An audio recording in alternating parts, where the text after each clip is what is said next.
Hello बच्चों, आज हम आपको सिखाएंगे रासायनिक समीकरण संतुलित करना। तो इसमें पहला समीकरण है HNO3 प्लस CaOH का whole twice is equal to CaNO3 का होल ट्वाइस प्लस H2O। ये समीकरण आपको संतुलित करना है। तो इसमें जो तत्व दिए गए हैं वो तत्व पहले यहाँ पे हम लिख लेते हैं। H है, NO और Ca। O और H दोनों लिख चुके हैं। अब यहाँ पर हम देखते हैं, एक तरफ जो है LHS और दूसरी तरफ RHS लिखते हैं। LHS देखते हैं, इसमें जो है H जो है 1 और 2 यानी कि 3 है, N 1 O 3 और 2 5 और Ca 1। इनके परमाणुओं की संख्या की जो हमने सूची बनाई है। तो इधर की साइड जो है Ca 1 है, N 2 है, N के सामने यहाँ पे 2 लिख देते हैं, और O आपका 3 6 और 1 7 और H 2 है। तो ये इनकी जो है परमाणु की संख्या है। अब हमें देखना है कि हमारी जो है इधर LHS और RHS अभी बराबर नहीं है, तो हमें बराबर करना है। तो किस तरीके से करेंगे, यहाँ पर H 3 है, यहाँ पे 2 है, और यहाँ पर 1 N, यहाँ पे 2। तो हम यहाँ पर देखते हैं कि इस 2 से मल्टीप्लाई यहाँ पर करेंगे हम।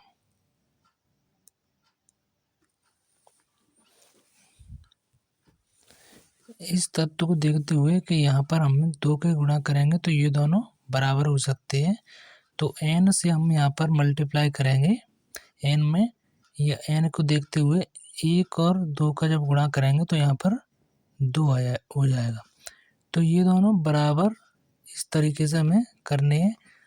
अब यहाँ पर हम जब 2 का गुणा इस जगह कर रहे हैं तो ये वाला मल्टीप्लाई हमें यहाँ पर लिखना है।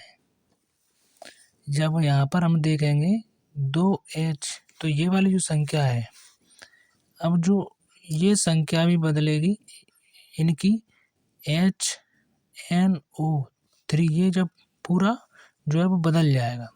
अब इस जगह आएगा ये वाला 2 और ये 2, H हो जाएगा यहाँ पर 4,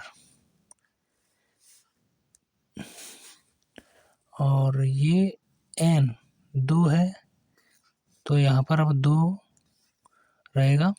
O 3 6, 6 और 2 8, और ये Ca 1 ही रहेगा। ये इस तरीके से इनका जो है अब यहाँ पर आएगा। अब इस तरीके से यहाँ पर देखते हैं तो ये 2, ये के और ये 1, ये मिल रहा है, बाकी का नहीं मिल रहा है। तो अभी हम यहाँ पर भी हम ऐसा ही कुछ करेंगे कि इनमें जो है ये बराबर हो जाए, ये 2 और ये 1। तो हम यहाँ पर जो है वो मल्टीप्लाई 2 का कर देंगे तो ये 4 हो जाएगा। अब यहाँ पर 2 का मल्टीप्लाई करने से ये हमारा O भी बदलेगा। तो हम देखते हैं कि बाकी का कोई चेंज नहीं रहेगा। Ca 1 है, 1 रहेगा, यहाँ पर लिख लेते हैं Ca, ये अपना हो गया 1, और यहाँ पर जो h है वो h हमारी 4 है और जो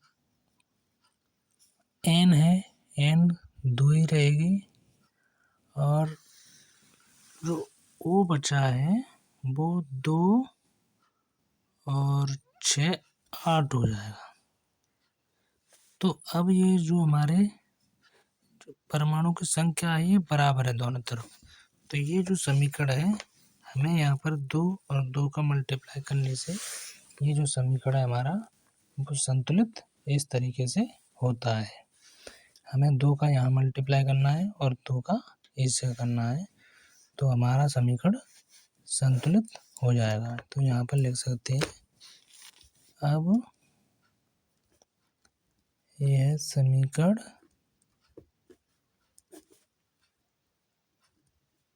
संतुलित होगा।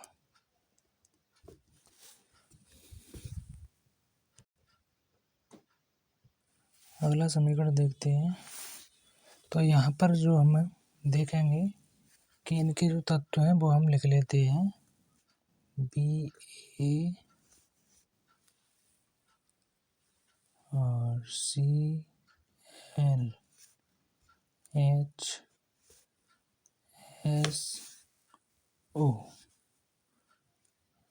इसके सामने इनकी जो है परमाणु संख्या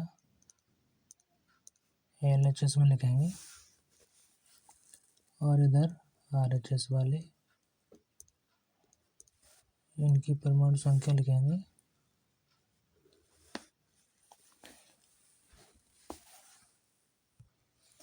देखेंगे BA 1 है परमाणु संख्या, Cl 2, H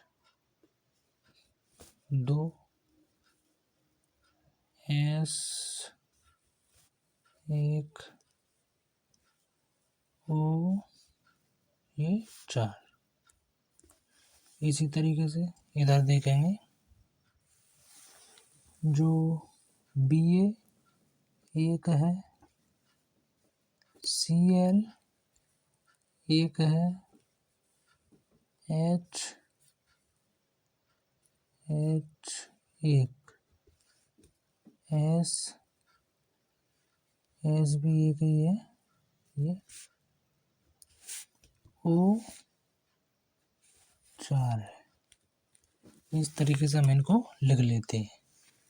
अब हमें देखना है कि इनमें और इनमें कहाँ दिक्कत है, कहाँ कम है या ज़्यादा है। तो ये वाला हमें ये 2 और ये 2 इन दोनों में हमें देखना है कि यहाँ 2 का हम गुणा कर देते हैं। तो हम यहाँ पर जो 2 का गुणा करेंगे Cl में, तो Cl या फिर H में हम जो 2 का गुणा करेंगे तो हमारा ये दोनों बराबर हो जाएंगे H और H।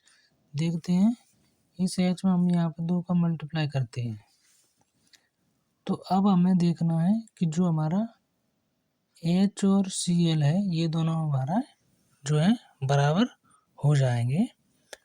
तो हमें 2 के गुणा करने से मात्र से ही जो है हमें ये समीकरण दिख रहा है कि हमारा जो समीकरण है वो बिल्कुल सही संतुलित हो जाएगा। इस समीकरण को हम इस तरीके से भी लिख सकते हैं BaCl2 + H2SO4 is equal to BaSO4 + 2HCl। अतः लिख सकते हैं यह समीकरण अब संतुलित है। तो इस तरीके से कोई भी समीकरण हो आप इन्हें इस प्रकार के किसी भी समीकरणों को आप आसानी से इसी तरह संतुलित कर सकते हैं। धन्यवाद। वीडियो को लाइक और शेयर ज़रूर करें।